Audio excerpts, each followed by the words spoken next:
আজকে আমরা আলোচনা শুরু তাকে জানানো হয় বান্দা বান্দাকে আমার আল্লাহ সুখ দিয়ে পরীক্ষা করে, দুঃখ দিয়ে রোগ বালা মুসিবত দিয়ে পরীক্ষা করে। বান্দা যে অবস্থায় থাকবে শুকরিয়া আদায় করবে একজনের দিকে আল্লাহ সুবহানাল্লাহ।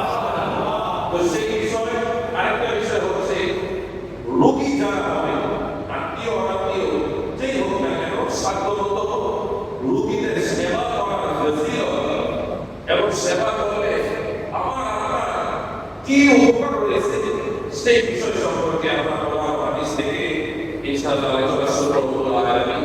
সর্বপ্রথম আমি কোরআনের কোরআন হাদিস থেকে সঠিক কথাগুলো আপনাদের সামনে পেশ করা পরিশেষে আমি সবাইকে আমল করার তৌফিক দান করুন। মহাভারতের কোরআনের সূরা শুআরা 30তম আয়াতে রব্বুল আলামিন কি সুন্দর করে আলোচনা করলেন। রব্বুল আলামিন বলেন ওয়া মা আসাবাকুম মিন মুসিবাতিন ফাবিমা কাসাবাত আইদিকুম ওয়া ইয়াফু আন কাসীর।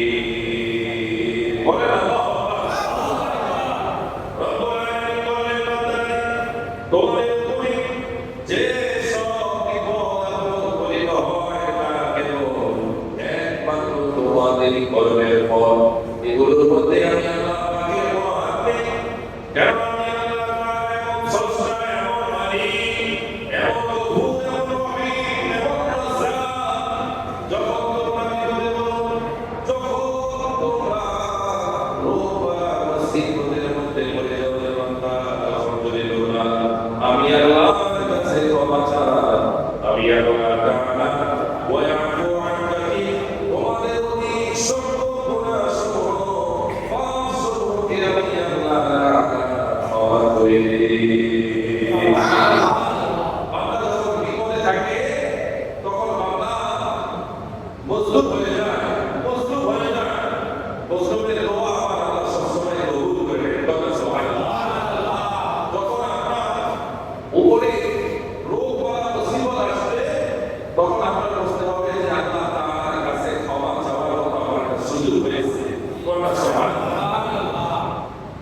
সেই বিষয় সম্পর্কে আল্লাহর নবীর প্রিয়তমা স্ত্রী আমাদের আম্মা আয়েশা সিদ্দিকা রাদিয়াল্লাহু তাআলা আনহা কি সুন্দর করে বর্ণনা করতেছেন।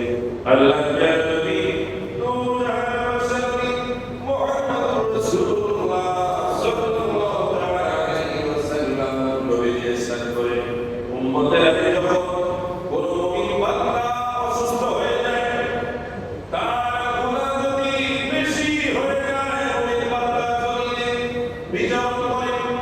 দুনিয়ার সমস্ত কাজ কর্ম করার মধ্যে যদি মুমিন বান্দা জমিনে বিচরণ করার কারণে তার যদি গুনাহ সংঘটিত হয়ে যায়, এই গুনাহ যদি তার বেশি হয়ে যায়, ওই গুনাহ থেকে ক্ষমা করার জন্য আল্লাহ তাআলা আমলনামায় যখন কোনো আমল না পায়, আমার আল্লাহ তাআলা সাথে সাথে ওই বান্দাকে অসুস্থ করে দিয়ে ওই অসুস্থতা তার গুনাহের কাফারা হিসেবে কবুল করে নেয়।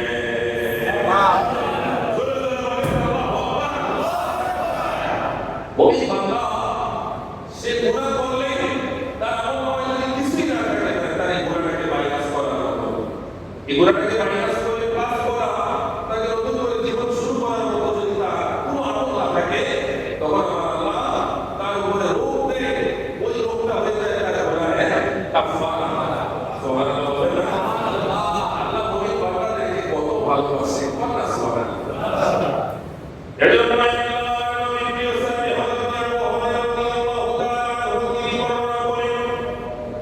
তিনি শরীফের মধ্যে ইমাম মালিক সুদরি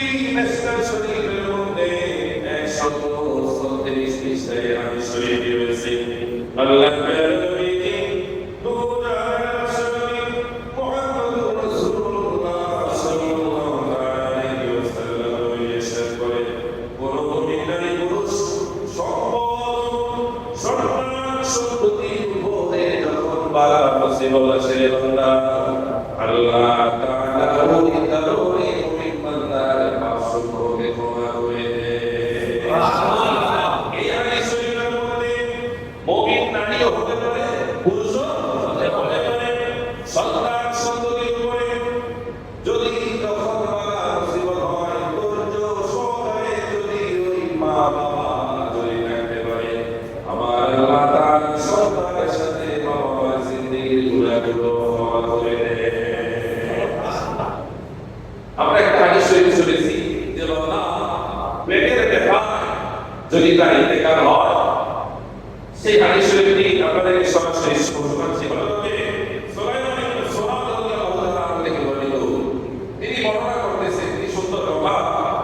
এই ঘটনাটা রয়েছে ইমাম আহমদ ইবনে হাম্বল, তিনি বর্ণনা করতেছেন আবু দাউদ, ইমাম আবু দাউদ মিশকাত শরীফের মধ্যে এই হাদিস শরীফটি আবু দাউদ থেকে বর্ণনা হয়েছে। 146 পৃষ্ঠায় হাদিস শরীফটি হচ্ছে আল্লাহ রাসূল ইরশাদ করেন যে ব্যক্তি পেটের ব্যথা এই জমিন থেকে বিদায় নিয়ে ইন্তেকাল করলো, তাকে কবরে দেওয়া হলো, তার কবরের আযাব রব্বুল আলামিন তুলে দিবেন। কথা সুবহানাল্লাহ। পেটের ব্যথা যারা ইন্তেকাল করবে তাদের কবরের আযাব তুলে দেওয়া হবে, তাদের কোনো কবরের আযাব হবে না। কারণ আযাবের যে শাস্তি, এটা মৃত্যুর সময় হচ্ছে ব্যথার যন্ত্রণা, এই শাস্তির কারণে আযাবের শাস্তিটা আল্লাহ তার জন্য ক্ষমা করে দিয়েছে। এই সমস্ত মৃত্যুর অনেক কষ্ট, অনেক কষ্ট। এই কষ্টটা আমার আল্লাহ দুনিয়ার জমিনে যতই দেয় যে মুমিন বান্দা তার কষ্টটা যেন মৃত্যুর সময় ভোগ করে, সেজন্য তার পরবর্তী জীবনটা যেন সুখ আনন্দ ভোগ করতে পারে। আমাদের মধ্যে আমরা অনেকেই রয়েছি, একটু অসুস্থ হলে, একটু দুঃখ দুর্দশা হলে আমরা ভেঙে পড়ি, আল্লাহ দরবারে আযাব অভিযোগের দরখাস্ত আমরা তুলে ধরি। কথা ভেঙে জিজ্ঞাসা করা হয়, ভাই কেমন আছেন? আরে ভাই বলে না, কি অবস্থার মধ্যে দিয়ে যাচ্ছি, জমিনের মধ্যে মা হয়, সব জায়গায় আমি খারাপ, আমি অসুস্থ, আমি দুঃখ দুর্দশার মধ্যে দিয়ে যাচ্ছি। তিনি বোঝাচ্ছে আল্লাহ কি আর কাউকে দেখো না? আল্লাহ সব দুঃখ দুর্দশা সব আমাকে আল্লাহ তাআলা দেখো। এরকম ব্যক্তি আছে কি? আছে। কিছু ঘটনা আছে না? তো তাদের বিষয়ে একটা সোজা হাদিস শরীফ হযরতে আউস ইবনে সাদা এবং হযরতে সুনান রাদিয়াল্লাহু তাআলা আনহু, তিনি তারা বর্ণনা করতেছে যে আমরা উভয়ে এক রুগ্ন ব্যক্তি, এক রোগাক্রান্ত ব্যক্তি ঘরে তার সেবা করার উদ্দেশ্যে তার ঘরে আমরা প্রবেশ করলাম। দুইজন সাহাবী তারা বলতেছেন আমরা একজন অসুস্থ, অনেক রোগে আক্রান্ত ব্যক্তিকে সেবা করার জন্য তার ঘরে আমরা প্রবেশ করলাম। গিয়ে তাকে জিজ্ঞেস করলাম, আপনি কোন অবস্থায় আপনার সময়টাকে পার করতেছেন? রোগী তারা জানে রোগটা রোগী, তারপরও তাকে জিজ্ঞেস করলেন যে আপনার সময়টা আপনি কিভাবে পার করতেছেন?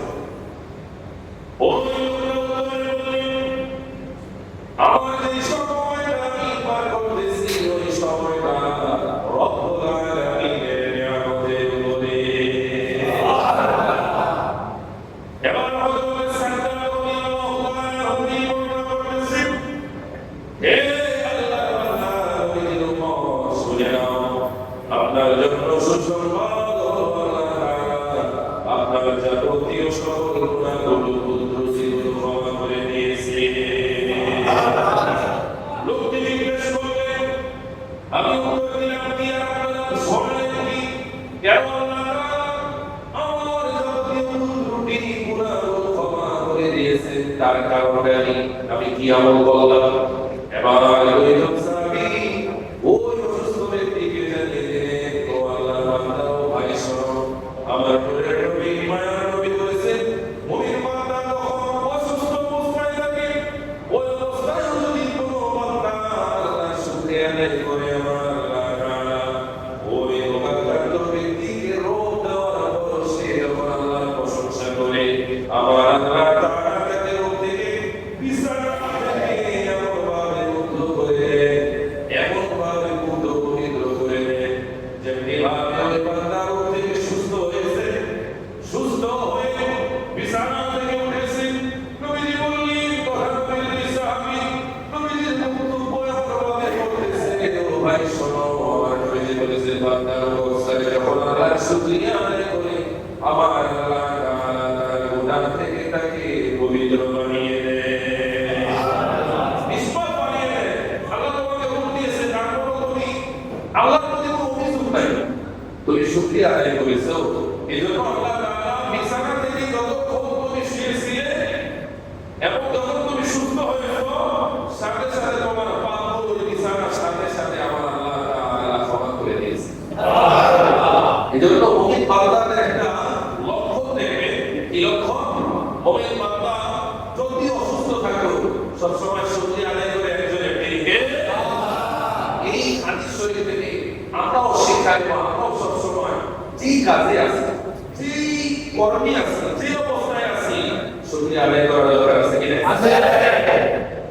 অনেকেই আছি জিজ্ঞেস করা হয়, ভাই আপনার কি সন্তান হয়েছে? অনেকে সন্তান হওয়ার কারণে যেমন মানুষকে জানায় না, এরকম বাবা আছে, মাইয়া সন্তান আছে, সাইডার দিল দিল। অনেকে মেয়ে চেয়েছে, হয়েছে বলা, আরে আমার কাছে চাইলাম মাইয়া দিল বলা, সন্তুষ্ট হয় নাই। এই সন্তুষ্ট না হওয়ার কারণে নিজের ঘরে আমাদের সন্তানের সুসংবাদ অনেকে জানায় না, এরকম পছন্দ আছে না? আছে। অথচ ছেলে হোক মেয়ে হোক, ওই আল্লাহর নিয়ামত, সুবহানাল্লাহ। দেখেন আল্লাহ যে বান্দার প্রতি খুশি হয়, ওই বান্দাকে আল্লাহ পুত্র সন্তান দান করেন। সুবহানাল্লাহ। আর যে বান্দা তার আমল দ্বারা, কর্ম দ্বারা আল্লাহকে খুশি করে, আল্লাহ তার প্রতি সন্তুষ্ট হয়ে তাকে কন্যা সন্তান দান করেন। পুত্র সন্তানের চাইতে কন্যা সন্তান আল্লাহর পক্ষ থেকে নিয়ামত বেশি। সুবহানাল্লাহ। নিয়ামত কি? বেশি বেশি। কিন্তু আমরা ওনাদের নিয়ামত বানাই আছি, ঠিক না? কথা বলেন, ঠিক না?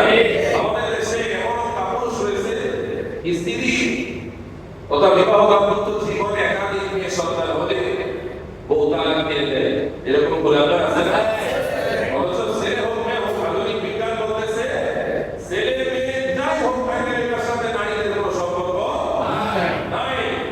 যেটা আপনার এক্স ওয়াই হবে সেটা হবে পুরুষ, আর যেটা ডাবল এক্স হবে এটা হবে কি? মেয়ে। এটা আধুনিক বিজ্ঞান। তো এক্স ওয়াই এটা আমাদেরই, ডাবল এক্স এটাও কি? আমাদের। এখানে নারীদের কোনো হাত নাই। নারীদের হাত হচ্ছে আপনার বংশকে সে 9 মাস কষ্ট করে না খেয়ে না পেয়ে নির্ভয়ে পরিশ্রম করে সেটাকে বহন করে। সুবহানাল্লাহ। আল্লাহ আমাদের গোটা পৃথিবীর সমস্ত মায়েদেরকে কবুল করুন, সবাই বলেন আমিন।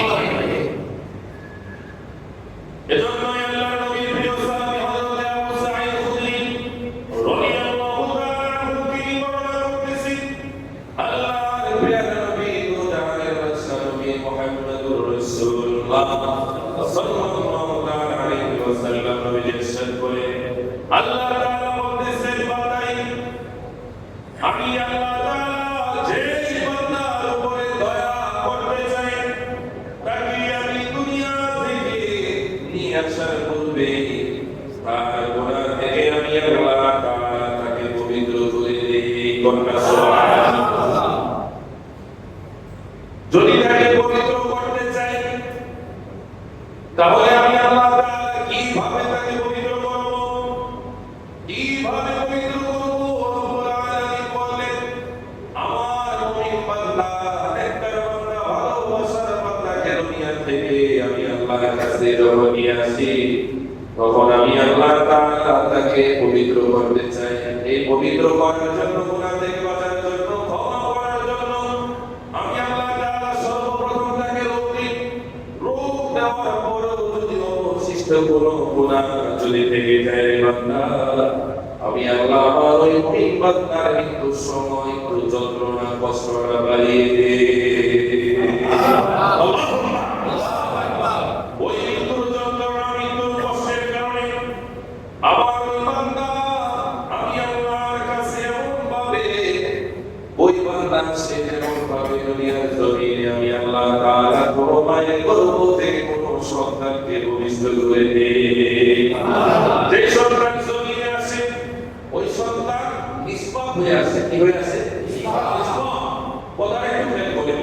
আবু সাঈদ খুদরি বলতেছেন, আল্লাহ তাআলা, আল্লাহ রাসূল ইরশাদ করেন, আল্লাহ বলে, আমি যখন কোনো মুমিন বান্দাকে আমার কাছে নিয়ে আসতে চাই তখন আমি আল্লাহ তাআলা তাকে পবিত্র করতে চাই। এটা আমার এক নম্বর দায়িত্ব। পবিত্র করার জন্য আমি আল্লাহ তাআলা সর্বপ্রথম তাকে রূপ দেই। কি দেই? রূপ দেওয়ার পরেও যদি তার কিছু গুনাহ থেকে যায়, তারপরে আমি আল্লাহ তাআলা মৃত্যুর সময় তার কষ্টটাকে একটু বাড়িয়ে দিই। ওই কষ্টটা বলছে তার গুনাহের কারণে। ওই যে আয়াতটা আমরা বললাম, রব্বুল আলামিন সূরা শুআরার মধ্যে বলেছেন, তোমাদের যে বিপদ আপদ হয়, বালা মুসিবত হয়, এগুলো আমি আল্লাহ তাআলার জন্য নয়, এগুলো সব তোমাদের কর্মের ফল। তাদের কর্মের ফল। এই আয়াতের সাথে নজরুল কথা, এটার অর্থগুলো আপনারা নিশ্চয়ই এখন বুঝতে পারতেছেন। আমরা বুঝতে পারতেছি রব্বুল আলামিন কেন এই কথা বললেন। নবীর হাদিসে বলতেছে, রোগের পরও যদি তার কষ্ট থাকে, গুনাহ থাকে, তখন তার মৃত্যুর কষ্টটা বাড়িয়ে দেয়, যাতে করে তার আর কোনো গুনাহ না থাকে। ওই কষ্টটাই তার গুনাহের কাফারা হয়ে সে নিষ্পাপ হয়ে কবরের জগতে প্রবেশ করে। আল্লাহ তাআলা যেন এমন মৃত্যু, এমন কাফারা আদায় করার সুযোগ যেন আমাদেরকে দান করে। এটা করতে হলে শর্ত কি? ঈমানদার হতে হবে। কি দেব? ঈমানদার হতে হবে। ঈমানদার হলে এই অপরচুনিটিগুলো আল্লাহর পক্ষ থেকে আমরাও পাবো। সুবহানাল্লাহ। এবার আসেন, আর যদি কোনো বান্দাকে আমি আল্লাহ তাআলা আযাব দিতে চাই, জমিনের মধ্যে যদি শাস্তি দিতে চাই, ওই বান্দাকে আমি আল্লাহ তাআলা দুনিয়ার জমিনে কোনো রূপ দেই না, কোনো রূপ দেই না, কষ্ট দেই না। তারপরও যদি তার আমলনামায় যদি কোনো না কোনো ভালো কাজ থেকে থাকে, আমি আল্লাহ তাআলা ওই দুনিয়ার ভালো কাজটা কিন্তু সময় তার কাফারা আদায় করলে কিভাবে? ওই গুনাহগার, ওই নাখায়দার, মুসতার, বেয়াদব, দুশমন, রাসূল, মুনাফিক, ওই মালাউন, মৃত্যুর সময় তার তেমন কোনো কষ্ট হয় না। এই কষ্ট না হওয়াটা হচ্ছে কথা আমার আল্লাহ চেয়েছেন। তোর আনন্দ, তোর খুশি, তোর উল্লাস, তোর ভোগ বিলাসিতা দুনিয়ার জমিনে শেষ, মৃত্যু হয়ে গেছে, আর কোনো আনন্দ নাই, সুখ নাই, সুখ নাই। এবার আমি আল্লাহর আযাব শাস্তি তোর জন্য অপেক্ষায় রয়েছে। এই জন্য আমরা ঈমানদার হয়ে মরতে চাই না, বেঈমান হয়ে মরতে চাই না। আপনারা দেখবেন দুনিয়াতে কিছু বাবা রয়েছে, এখন নামাজ পড়েন, রমজান মাসে রোজা রাখে না, কোটি কোটি টাকা কামাই, যাকাত দেয় না, হজ করে না। দুনিয়ার যত খারাপ আছে, যত নোংরামি আছে, এমন কোনো অপরাধ নাই সে করে না। তারপর দিব্যি চলতেছে, দিব্যি খাইতেছে, দিব্যি যা মনে যা করতেছে, বরংটা বোঝানো মনে আলিশান ভাবে সে করতেছে। এটা আমাদের বাহ্যিক দেখা। কিন্তু আমার আল্লাহ তাআলা এই সমস্ত বান্দাদের জন্য এই দুনিয়াটাই বহু বিলাসীর মধ্যে সীমাবদ্ধ রেখেছে, অথচ আখিরাতের তুলনায় এই দুনিয়ার কোনো মেসাল হতে পারে না। বলা সুবহানাল্লাহ। যে আখিরাতের শুরু আছে, কোনো শেষ নাই। আবার চিরস্থায়ী বান্দা ওই জায়গায় প্রবেশ করবে। বলা সুবহানাল্লাহ। যদি বান্দা জাহান্নামী হয়, যদি ঈমান থাকে, তার অপরাধের শাস্তি সে ভোগ করে কোনো না কোনো এক সময় আল্লাহ তাআলার দয়া সে জান্নাতি হবে। আর যারা জান্নাতে যাবে, আমাদের তারা চিরস্থায়ী ওই জায়গায় থাকবে, ওই জায়গা থেকে আর তারা বেশ হবে না। জাহান্নামীদেরকে যাদেরকে শাস্তি দেওয়া হবে, জাহান্নামীদেরকে দূর থেকে জান্নাতের দৃশ্যগুলো দেখানো হবে, যে তোমরা যদি আজকে ভালো কাজ করে এই জমিনে থেকে আমি আল্লাহর কাছে আসতে পারতে, তাহলে ওই যে দেখো জান্নাত, ওই জান্নাতের মেহমান হতে পারতে। আল্লাহু আকবার। যে তোমরা যদি তাদের মতো করে আজকে তোমাদেরও পরিণতি হতে হতো, তোমরা জমিনে আল্লাহর হুকুম আদায় করেছো, এজন্য আল্লাহ তোমাদেরকে নিয়ামতের জান্নাতে তোমাদেরকে প্রবেশ করিয়েছে। বান্দা ওই সময় আরো বেশি আল্লাহ শুকরিয়া আদায় করবে। সুবহানাল্লাহ। একদিকে জান্নাতীরা শুকরিয়া আদায় করবে, আরেকদিকে জাহান্নামীরা চিৎকার দিয়ে থাকবে। আমরা মাঝে মাঝে ভাবি, দুনিয়ার জমিনে বিপদে পড়লেও মানুষের কানে যখন যায়, হাজারো মানুষ চেষ্টা করে বিপদ থেকে বাঁচানোর জন্য। মাটির তলে আমরা এই যে 3.5 হাত এই ঘরের মধ্যে আমরা থাকবো, আমরা প্রত্যেকে জানি ওই জায়গায় আমাদের ভয়াবহ বিপদের সম্মুখীন, পরীক্ষার সম্মুখীন হতে হবে। ওই জায়গায় ইচ্ছে করলে আমার বাবা, আমার মা, আমার সন্তান, আমার ভাই, আমার পরিবার পরিজন, আমার নেতা, আমার সেটা, কেউ আমার কিছু জায়গায় আমাকে যদি কেউ কিছু করতে পারে সেটা হবে আমার ঈমান, এটা হবে আমার আমল। দেখে না ওই জায়গায় আমার দুইটার সঙ্গে একটা ঈমান আর একটা কি আমল। এই দুইটা যদি ঠিক থাকে ওই জায়গা আমার ঠিক। জানি না ওই জায়গায় কেমন মায়ের গর্ভে থাকা সন্তান যেমন পৃথিবীর খবর জানে না, কথা পৃথিবীর খবর জানে না, তো ঠিক আমরাও তো জমিনে থেকে কবরের খবর আমাদের জানা সম্ভব নয়। তবে কবরের খবরগুলো দেখে দেখে আমার নবীজি সাহাবীদেরকে বর্ণনা করেছে। সুবহানাল্লাহ। তো সেই হাদিস শরীফগুলো আমরা আপনাদের সামনে পেশ করি। প্রিয় হাজিরিন, আমাদের সমাজে আমরা একটু অসুস্থ হলে, একটু রোগাক্রান্ত হলে আমরা মানুষকে মানুষ মনে করি না, মূল্যায়ন করি না, অবমূল্যায়ন করি। প্রিয় হাজিরিন, স্বামী অসুস্থ হলে স্ত্রীকে চিনা যায়, আবার স্ত্রী অসুস্থ হলে স্বামীকে চিনা যায়। বাবা মা অসুস্থ হলে অনেক সন্তান বাবা মার খেয়াল করতে চায় না। স্ত্রী বলে আরে কি অসুস্থ মহিলা, অসুস্থ পুরুষ আমাদের ঘরে থাকার কারণে আমরা অসুস্থ হয়ে যাব। যারা আমাদের বাবা মা যতক্ষণ আপনার ঘরে আছে ততক্ষণ আপনার জান্নাত। আমরা ঘর থেকে জান্নাত চাইতে চাই না, এই দুনিয়ার সফলতা চাইতে চাই না। এজন্য এক নম্বর দায়িত্ব কি জানে, আমরা যারা সন্তান অনেকে 60 বছর হওয়ার পর সন্তান, 80 বছর তারপর সন্তান, কারণ 100 বছরের মা আছে, 110 বছরের বাবা আছে। যদি এমন সন্তান থাকে ছোট থেকে বড়, সবাইকে বলবে এই দুনিয়া এবং আখিরাতের সফলতা যদি চান তাহলে মা বাবার পায়ের তলে সবসময় বসে থাকবে। আর কথা বলে অনেকে বলে সন্তুষ্ট হবে, বুঝে এটা আবার কি শোনা যায় না, এটাই আসল কথা। কোরআন হাদিসের বাইরে কোনো কথা নাই, কথা নাই, এর বাইরে কথা নাই। আমরা যদি দুনিয়া এবং আখিরাতের সফলতা চাই, মা বাবার ভালোবাসা, দোয়া, নেকনজর ছাড়া আর অন্য কোনো রাস্তা নাই। আপনাদের আছে, জানা আছে না? কথা কথা আপনাদের জানা আছে? তাহলে এক নম্বর রাস্তা কি? মা বাবার ভালোবাসা অর্জন করা, মা বাবার খেদমত করা, দোয়া নেওয়া, নিজের সমস্ত কিছু মা বাবার কদমে উপার্জন যা কিছু আছে সব কিছু কুরবান করে দেওয়া। সুবহানাল্লাহ। এখন সন্তান আমরা চাই কি চাই না? রব্বুল আলামিন যেন আমাদেরকে এখন সন্তান হওয়ার তৌফিক দান করেন। এই সন্তানকে মসজিদের ভিতরে না বাড়িতেও নিয়ে যাবেন? মসজিদের ভিতরে তো হুজুর কইতে মজা, শুনতে মজা, সিলাইতেও মজা, হুজুর আসি তো আমরা, কিন্তু বাড়িতে গেলে সিলাও সেই হুজুর।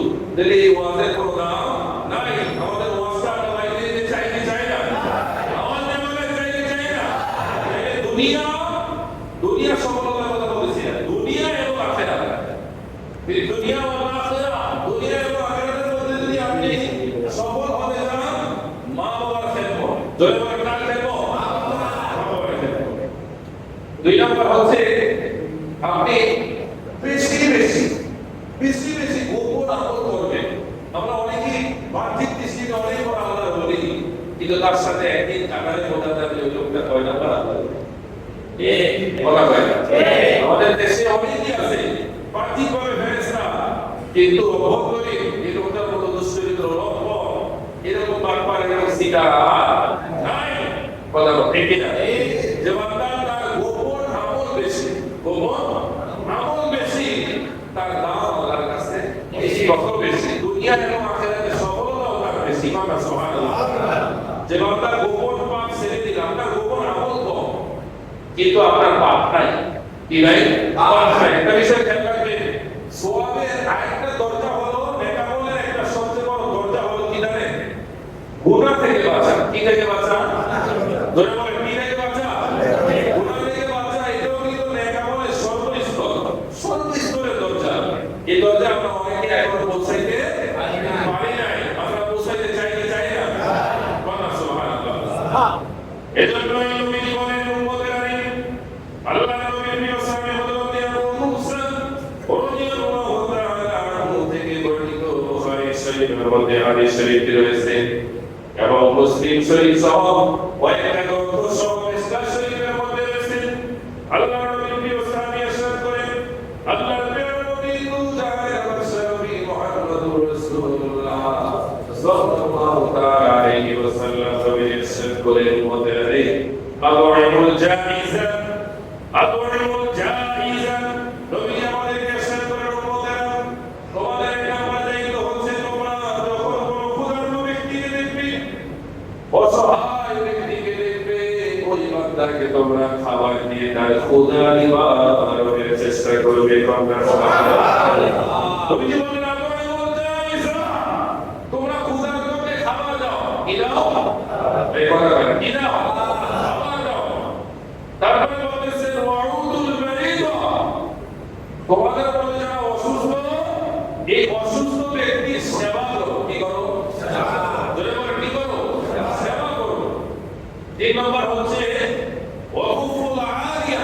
তোমাদের মধ্যে যারা বন্দী রয়েছে ওই বন্দীদেরকে তোমরা কি করো মুক্ত করে দাও কি করে দাও মুক্ত করে দাও যদিও এই কথাটা ওই সময় জাহিলিয়াতের সময় ছিল যে সময় মানুষ কেনা বেচা হতো গোলাম মানুষকে গোলামের মতো আমাদের দেশে যে বর্তমানে আমরা সেরকম নাই গোলাম কেনা বেচা এরকম সিস্টেম বাজারে কোন বাজারে মানুষ বিক্রি হয় এরকম আছে না সেই প্রচলনটা আস্তে আস্তে কি হয়ে গেছে উঠে গেছে তবে এখনো আমরা যাত্রাবাড়ি শরীয়ত কান থেকে ওদিকে আমরা এখনো কিছু জায়গায় দেখতে পাই মানুষের জমায়েত আরে ভাই এই জায়গায় কি তো এই জায়গায় হয়তো 500 টাকা দিয়ে আপনি একজনকে দিয়ে দিতে পারবেন সারাদিন আপনি তারা নিয়ে যান সেটা করাতে পারবেন এখন এরকম পাওয়া যায় তবে এই পাওয়া আর ওই আইয়াদের জাহিলিয়াতের পাওয়া কিন্তু এক নয় বিয়ার আপনাদের জন্য নবী তিনটা জিনিস আমাদেরকে আদেশ করেছেন এক নম্বরে কি ক্ষুধার্তকে কি দাও খাবার দাও সবাই বলে ক্ষুধার্তকে কি দাও দুই নম্বর হচ্ছে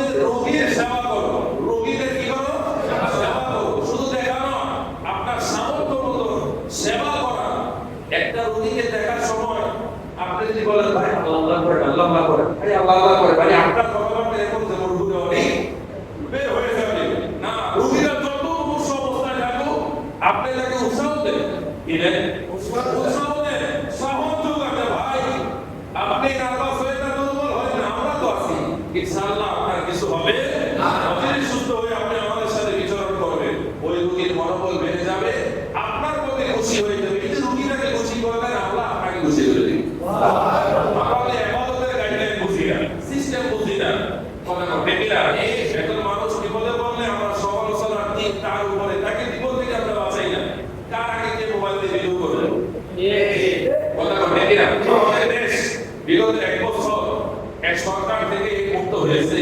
বর্তমানে এক বছর প্রায় হয়ে গেছে বর্ষপূর্তি ঘোষণা করে দিয়েছে কথা বেকিরা তারপরে এসে শান্তি নাই কথা বলে এসে শান্তি নাই শান্তি হয় না শান্তি ফিরে আসে নাই যে সরকার বিদায় হয়েছে ওই সরকারের আমলটা ছিল এমন যে বাংলাদেশে ভালো কাজ করলে আমরা করব অন্যায় অপরাধ করলে আমরা করব টাকা কামাইলে আমরা কামাবো খরচ করলে আমরা করব যা করার আমরা করব আমাদের বাইরে আর কেউ নেই কথা বলে এই ছিল বিষয়টা এরকম ছিল বিষয়টা কিন্তু বর্তমান পরিবেশ পরিস্থিতি আরো নিচের দিকে যাচ্ছে আমরা আমাদের জায়গা থেকে আল্লাহ দরবারে দোয়া করি আল্লাহ বর্তমান যে ইউরোপ সরকার তাদেরকে যেন আল্লাহ ওই 2008 সরকারের মতো কবুল করে মনে হয় আপনাদের 2008 কি সরকার ছিল দুই বছর কে ছিল ফখরুদ্দিন তার মধ্যে এখন বাঘের বাচ্চা দরকার আছে না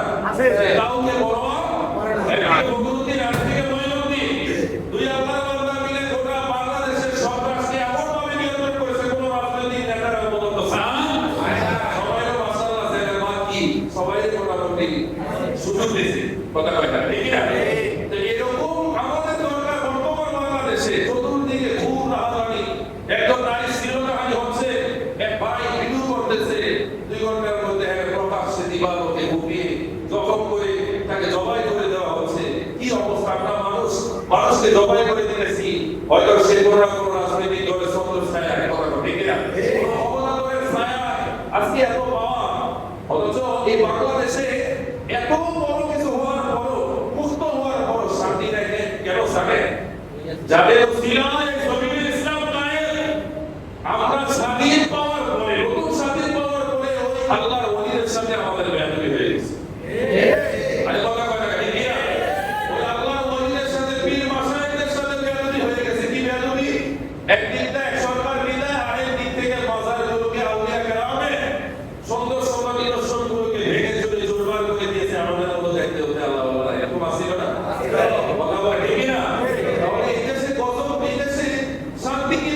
আসবে, শান্তি কোনোদিন আসবে না, আসবে না। আল্লাহর ওয়ালিদের সাথে যে বেয়াদবি হয়েছে, পীর মাশায়েখদের সাথে আলেম ওলামার সাথে যে বেয়াদবি হয়েছে, এগুলো যতক্ষণ পর্যন্ত ক্ষমা চাওয়া না হবে ততক্ষণ পর্যন্ত শান্তি আসবে না।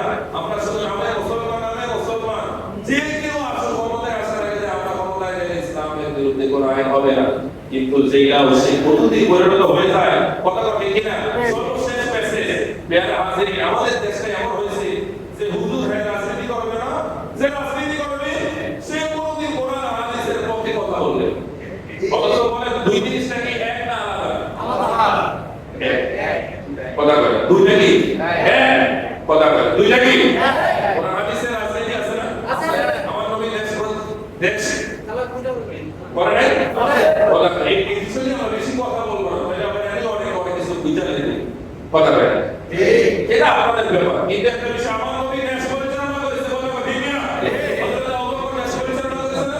হযরত ওমর, হযরত ওসমান, হযরত মাওলানা আলী শেরে খোদা ইমাম হাসান, বলনা সুবহানাল্লাহ, হযরত মুয়াবিয়া, পেয়ারা হাজিরিন, সবাই দেশ পরিচালনা করেছে। তাদের দেশ পরিচালনা করার ইতিহাস দেখেন, আমাদের ইতিহাস দেখেন। হযরত ওমর ফারুক তিনি খলিফায় থাকা অবস্থায় তিনি দেশ পরিচালনা করেছেন, মসজিদের মিম্বরে দাঁড়িয়ে খুতবা দিয়েছেন। সুবহানাল্লাহ বলেন না? তিনি খুতবা দেওয়ার সময় দেখতেছে তিনি কিন্তু খলিফা, রানী খলিফা, রানী খতিব। তিনি ধরেন আমি আপনাদেরকে বক্তব্য দিয়েছি, আপনারা যদি আমার কথা না শুনে আর কি চাইতে আমাকে ভালো লাগবে না। আর আমি তো যদি খতিবের পাশাপাশি আমি যদি বর্তমানে একটু সমন্বয় হই, তাহলে আমার পাওয়ার বেশি না? মানে কথা বেশি না? তো তিনি তো খলিফা, অন্য পৃথিবীর বাদশা, তাকে শয়তানও ভয় পায়। তিনি দেখতেছে তিনি খুতবা দিতেছে, তার সামনে থাকা মুসলিমদের আরেকদিকে চাইতেছিলেন, কোনো মনোযোগ নাই। তিনি যে ফারুক আজম খুতবা দিতেছে, এটা তিনি তাদের কোনো অ্যাটেনশন নেই। ইন্ডিভিজুয়াল ফারুক আজম এই বিষয়টা খেয়াল করে তিনি নিজে লজ্জায় পড়ে গেলেন। তখন তিনি সাহাবীদের উদ্দেশ্য করে, ভাইয়েরা তোমাদের কি হয়েছে? তোমাদের মনোযোগ কোথায়? আমি খুতবা দিতেছি, তোমরা আমার কথা শুনতেছো না, মানে আমাকে কোনো মূল্যায়ন করতেছো না। একজন সাহাবী দাঁড়িয়ে বলেন, হে ফারুক আজম শুনুন, আপনার প্রতি যে ভালোবাসা বলতেছিল এটা আমাদের উঠে গেছে। কেন? যে কিছু মাল এসেছিল, গরিবদের কিছু মাল, কিছু কাপড়, সবাই একটা করে হয়েছে। আর আপনার গায়ে যে পোশাকটা, এটা তো দুই কাপড়ের পোশাক, আমরা একটা পাইলাম আর আপনি দুইটা নিলেন। এজন্য আপনার প্রতি সেই বিশ্বাস আমাদের আসবে। বলেন আল্লাহু আকবার। সাহাবীদের ঈমান কি ছিল? ফারুক আজম কেমন ছিল? তিনি এত বড় নেতা, খলিফা হওয়ার পর তাদের অভিযোগ শুনে তিনি কোনো প্রতিবাদ করে নাই। আর তারাও কেমন সাহসী ছিল যে খলিফা অন্যায় করেছে, অপরাধ করেছে, তাদের মনে হয়েছে তারাও প্রতিবাদ করতে দেরি। আর আমাদের কি হয়েছে জানেন? সৌদি আরবে একজন খতিব সাহেব শেখদের বিরুদ্ধে কথা বলার সাথে সাথে পিছন দিয়ে দুই পুলিশ আইসা তাদেরকে গুল করে দিয়েছে, আর একজন খতিব এটা সুন্দর করে বলে দিয়েছে। বাংলাদেশে তো আপনারা ভালোই জানেন, এই বিষয়ে আপনারা বললাম। তখন ফারুক আজম বললেন, আমার গায়ে যে দুই কাপড়ের পোশাক দেখতেছো, একটা হচ্ছে আমার ছেলে আমাকে হাদিয়া দিয়েছে, আর একটা হচ্ছে আমার। সুবহানাল্লাহ। আমি তোমাদের মতো একটাই নিয়েছি, আমার ছেলে একটা দিয়েছে। ছেলে বলতেছে, বাবা যে কাপড় আমরা পেয়েছি এটা দিয়ে তোমার পরিপূর্ণ পোশাক হবে না, আমি তোমাকে একটা দিলাম, তুমি দুই কাপড়ের পরিপূর্ণ পোশাক বানিয়ে তুমি মসজিদের মিম্বরে খুতবা দাও। সুবহানাল্লাহ। চিন্তা করে তাদের মতো কি আমরা কোনোদিন হতে পারবো? মুসলিমরাও সম্ভব না। আল্লাহ তাআলা যারা সম্ভব করে অসম্ভব করে তারা সম্ভব করে। আল্লাহ আছে না? এজন্য আমরা প্রত্যেকেই একদিন না একদিন কার কাছে নিয়ে যাব? সবাই বলে কার কাছে? কিন্তু সবিয়ে যতক্ষণ থাকবেন ততক্ষণ সত্য কথা বলবেন, হকের পথে থাকবেন, কোরআন হাদিসের পক্ষে থাকবেন। যার কাছে কোরআন আছে, হাদিস আছে, আমরাও আছি। যার কাছে কোরআন নাই, কথা কয় হাদিসও নাই, নবীর আদর্শ নাই, খোলাফায়ে রাশিদিন নাই, আউলিয়া কেরাম নাই, সেটাই হোক তার কাছে আমরা নাই। আল্লাহ তাআলা আজকে এই সব আলোচনা আমি সবাইকে আমল করার তৌফিক দান করুন। সবাই বলেন আমিন। আলহামদুলিল্লাহি রাব্বিল আলামিন। আমরা যারা পড়ে এসেছি সেটাকে আল্লাহ তাআলা